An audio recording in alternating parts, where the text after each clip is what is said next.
இன்றே டவுன்லோட் செய்து உங்கள் ஃபேவரட் ஷோக்களை என்ஜாய் பண்ணுங்க. துர்கா, சூரிய மாமா, நீங்க மட்டும் தான் வந்திருக்கீங்க. தேவி அம்மா எங்க? என்ன துர்கா, குழந்தைய பத்தி ஏதாவது தகவல் கிடைச்சதா இல்லையா? சூர்யா, குழந்தைய பத்தி ஏதாவது தகவல் கிடைச்சதாப்பா? அது ஹாஸ்பிடல்ல இருக்க கேண்டீனுக்கு தான் தேவிமா போயிருக்காங்க. நான் கேண்டீன்ல தானே இருந்தேன்.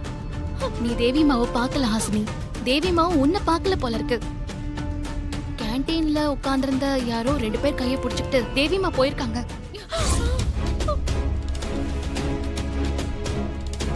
என்ன சொல்ற துர்கா? யார் அந்த 2 பேரு? அம்மா, அவங்க 2 பேரும் அமைச்சரோட ஆளுங்கதாம்மா. அந்த அமைச்சரோட ஆட்களா? கேண்டீன்ல இருந்த சிசிடிவி ஃபுட்டேஜ பார்த்தோம்.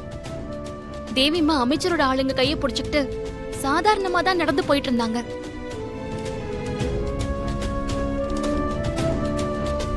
அப்போ நீங்க அந்த அமைச்சரை போய் கேட்கலையா? நாங்க அமைச்சரை போய் மிரட்டி கூட பார்த்துட்டோம். தேவியம்மா அந்த ஆள் கிட்ட இல்ல. அவர்கிட்ட இருந்திருந்தா அவர் என்ன பிளாக்மெயில் பண்ணிருப்பாரு. ஐயோ, அப்போ தேவியம்மா எங்க தான் இருக்கா? அந்த அடியாட்களோட அவ எதுக்காக போகணும்? எனக்கு ஒண்ணுமே புரியலையே. எல்லாமே என்னாலதான். ஆசினி, துர்கா, என்ன மன்னிச்சிரு துர்கா. நீ குழந்தை பாத்துக்க சொல்லி ஏன் பொறுப்புல தானே விட்டுட்டு போன. நான் சரியா பாத்துக்காம குழந்தைய தொலைச்சிட்ட துர்கா. ஐயோ, குழந்தைக்கு என்ன ஆச்சோ? அந்த குழந்தை எங்க கஷ்டப்பட்டுட்டு இருக்கோ தெரியலையே ஆண்டவா. அதானே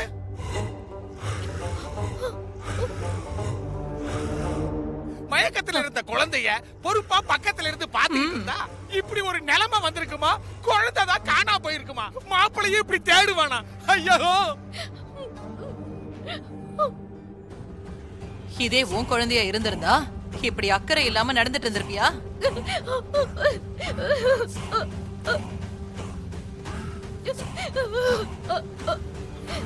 நீங்க இப்ப எதுக்காக பாவம் ஹாசினியை குற்றவாளியா பாக்குறீங்க? ஹாசினி மேல எந்த தப்பும் இல்ல. தேவி அம்மாவை எப்படி கண்டுபிடிச்சு வீட்டுக்கு கூட்டிட்டு வரணும்னு எங்களுக்கு தெரியும். நீங்க கொஞ்சம் அமைதியா இருங்க.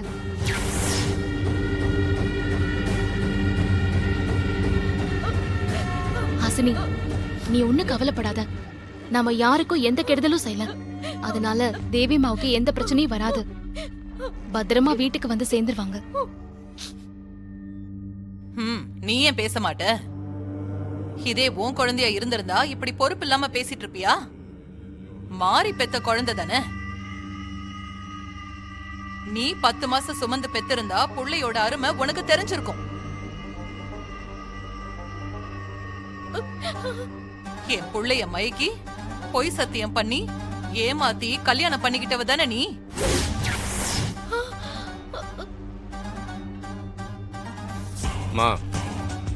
நடந்து முடிஞ்சு போனதெல்லாம் இப்ப எதுக்காகமா பேசிட்டு இருக்கீங்க?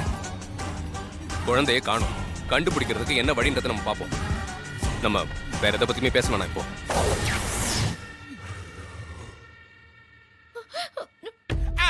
இல்ல மாப்ள, மாதாஜி என்ன சொல்ல வராங்க? சூர்யா சொன்னதுக்கு அப்புறமா அதுக்கு மறு பேச்சே கிடையாது. நீ கொஞ்சம் அமைதியா இரு. ஓகே மாதாஜி, எனக்கு தான் உங்க பேச்சுக்கு மறு பேச்சே கிடையாதே மாதாஜி. குழந்தை கண்ணு முழிச்ச உடனே சாப்பிட ஏதாவது கொடுங்க டாக்டர் சொன்னதுனாலதான் நானே கீழே போய் டிஃபன் வாங்க போனேன். நான் மட்டும் கேண்டீனுக்கு போகாம இருந்திருந்தா தேவி நம்மள விட்டு போயிருந்திருக்கவே மாட்டா. எல்லாம் என்னாலதான். ஐயோ ஹாசினி, ஹாசினி, உன் மேல எந்த தப்பும் இல்ல. டாக்டர் சொன்னாங்க தானே நீ டிஃபன் வாங்கிட்டு வர போன. ஆமா ஆசினி, நீ கவலைப்படாத. தேவி கொன்னும் ஆயிருக்காது. மாறி காப்பாத்தி கூட்டிட்டு வந்துருவா. ஆமா ஹாசினி, தயவு செஞ்சு நீ அழாத. ஆமா ஹாசு, நீ அழுதா எனக்கு அழுகாச்சியா வருது. அழாம எப்படி மாமா இருக்க முடியும்? இவ்ளோ நல்லவங்க எல்லாம் இருக்காங்க. தேவி அவங்க கூட போயிருந்தா கூட நம்ம கிட்ட வந்து ஒப்படைச்சிருப்பாங்க. அந்த அமைச்சரோட அடியாட்களோட போயிருக்காளே, அதுதான் மாமா எனக்கு பயமா இருக்கு. படுபாவீங்க, என்ன பண்றதுக்காக அமைச்சர்கிட்ட சொல்லாம குழந்தைய கூட்டிட்டு போயிருக்காங்கன்னு தெரியலையே. அவங்க எல்லாம் கெட்டவங்கன்னு தேவிக்கு தெரிஞ்சிருக்கணும்ல. அப்புறம் ஏன் அவ அவங்களோட போனா துர்கா?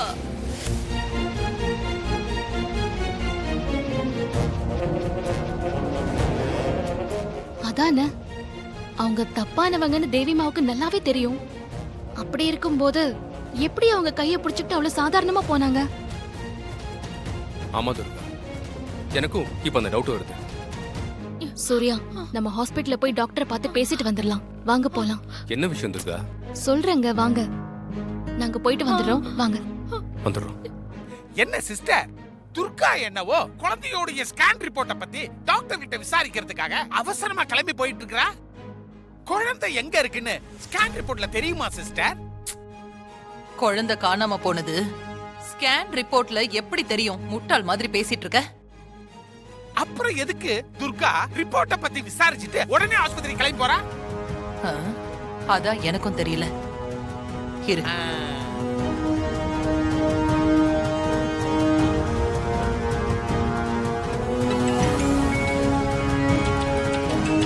மாயா மேடம் இப்ப எதுக்கு கால் பண்றாங்க? ஹலோ, ஹலோ மேடம், எங்கம்மா இருக்கு கீர்த்தி? டியூட்டில தான் இருக்க மேடம். ரொம்ப நல்லதா போச்சு. நீ எனக்கு ஒரு ஹெல்ப் பண்ணணுமே. என்ன மேடம் பெரிய வார்த்தைலாம் சொல்றீங்க? நீங்க என்ன பண்ணணும்னு சொல்லுங்க, பண்ணிரலாம். ஒண்ணும் இல்ல, இப்போ துர்காவும் சூர்யாவும் டாக்டரை பாக்குறதுக்கு வருவாங்க. அவங்க என்ன பேசிக்கிறாங்க அப்படின்னு எனக்கு தெரியணும். அவ்வளவுதானே மேடம். அவங்க பேசுறத ரெக்கார்ட் பண்ணி வாய்ஸ் நோட்டே அனுப்புறேன். அதெல்லாம் ஒண்ணு வேண்டாம். நீ கேட்டுட்டு அந்த விஷயத்தை எனக்கு கன்வே பண்ணு, அது போதும். Okay madam. அவங்க வந்து டாக்டரை பார்த்து பேசினதும் உங்களுக்கு நான் கால் பண்றேன். ஓகே. ஓகே. டாக்டரை பார்த்து துர்கா என்ன பேசுனாங்கற தகவல் நமக்கு வரும். வெயிட் பண்ணு. சூப்பர் சிஸ்டர், அங்கங்க ஆட்களை வச்சு பயங்கரமா ஸ்பை வேலையெல்லாம் பாக்குறீங்க. ஊர்ல என்ன நடந்தாலும் உங்களுக்கு தெரிஞ்சிரும் போல இருக்குதே. சாரி டு சே திஸ், குழந்தைக்கு மெமரி லாஸ் ஆயிருக்கு.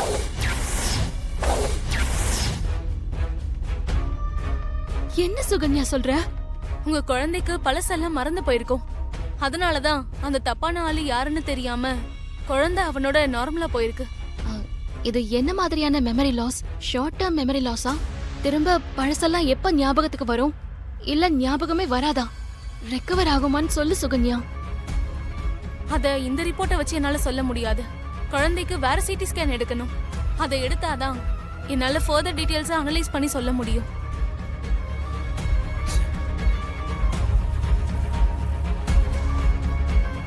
பழசெல்லாம் ஞாபகம் இருந்தாவது தெய்வமா எப்படியாவது வீட்டுக்கு வந்துருவாங்க.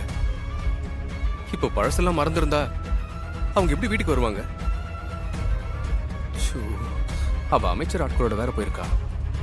அவளை எப்படி கண்டுபிடிக்கிறது? அவ எப்படி எங்க கிட்ட வந்து சேருவா? ஷூ, கடவுளே ப்ளீஸ், எப்படியாவது என் குழந்தை கிட்ட கொண்டு வந்து சேர்த்துரு. Surya, don't worry. உங்க ஒய்ஃப் துர்கா ஒரு போலீஸ் ஆபீசர் தானே? அவங்க போலீஸ் மூலையை யூஸ் பண்ணி எப்படியாவது குழந்தைய ஈஸியா கண்டுபிடிச்சிருவாங்க. நீங்க தைரியமா இருங்க.